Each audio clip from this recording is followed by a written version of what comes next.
सकाळच्या उरलेल्या चपातीचं करायचं तरी काय, तर चला बघूया आपण।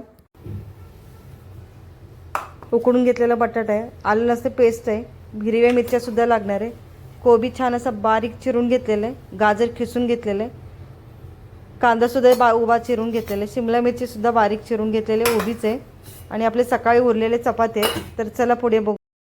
कढई गरम झाली, बटर थोडंसं टाकले, त्यामध्ये सगळ्या भाज्या आपल्याला छान असं बटरवरती परतून घ्यायचे। आपल्याला जास्त शिजवायची नाही, थोडेसे क्रंची लागण्यासारखे असे परतून घ्यायचे। छान असं परतून घेतल्यानंतर भाज्या एकजीव करून घ्यायचे। आपलं बटर सगळ्या भाज्यांना लागलं पाहिजे। आणि हे बघू शकता आपल्या भाज्या छान अशा फ्राय झालेल्या, आपल्या भाज्या सुद्धा छान अशा परतल्या। थोडंसं तेल टाकलं, मोहरी टाकली, त्यामध्ये हिरव्या मिरच्या सुद्धा टाकणार आहे, छान असं परतून घ्यायचे। त्यानंतर आलं लसूण पेस्ट सुद्धा टाकणार आहे, छान असं परतून घ्यायचं। त्यानंतर थोडीशी हळद सुद्धा टाकणार आहे, हळदीला सुद्धा छान असं परतून घ्यायचं। त्यानंतर उकडून कुस्करून बटाटा घेतला, तो सुद्धा भाजीत टाकून घ्यायचं आणि छान असे मिक्स करून घ्यायचं। चवीपुरतं मीठ घालून घेणार आहे, छान एकजीव करणार आहे आणि 5 मिनिटासाठी मी झाकण ठेवून देणार आहे। बघू शकता आपली बटाट्याची भाजी सुद्धा तयार झालेली आहे। बघू शकता आपली भाजी सुद्धा थंड झालेली आहे आणि ही चटणी टॅमॅटो सॉस आणि शेजवान चटणी दोन्ही एकत्र मिक्स।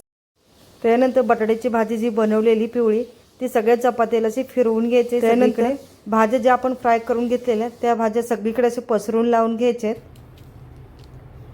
माझ्याकडे चीजच्या स्लाइस आहेत, त्या मी सगळीकडे चपातीला पसरून घेणार आणि मुलं आवडीनं खातील आणि जे आवडीनं चपाती शिळी राहते, त्यामुळे आवडीनं कोण खात नाही तर तुम्ही असं बनवून देऊ शकता मुलांना किंवा घरच्यांना सुद्धा बनवून द्या। मुलं आवडीनं खातील आणि घरचे सुद्धा आवडीनं खातील चपाती। सगळीकडे चीज पसरून झाल्यानंतर चपातीला छान अशी घडी मारून घ्यायची। इकडे आपला तवा सुद्धा गरम झालेला आहे, त्यावरती थोडंसं बटर टाकणार आहे आणि दोन्ही साईडने चपाती छान अशी खरपूस रंगावरती भाजून घेणार आहे। बघू शकता दोन्ही साईडनं आपलं चपाती छान अशी फ्राय झालेली आहे आणि आतमध्ये चीज सुद्धा मेल्ट झाले। तर चला रेसिपी आवडली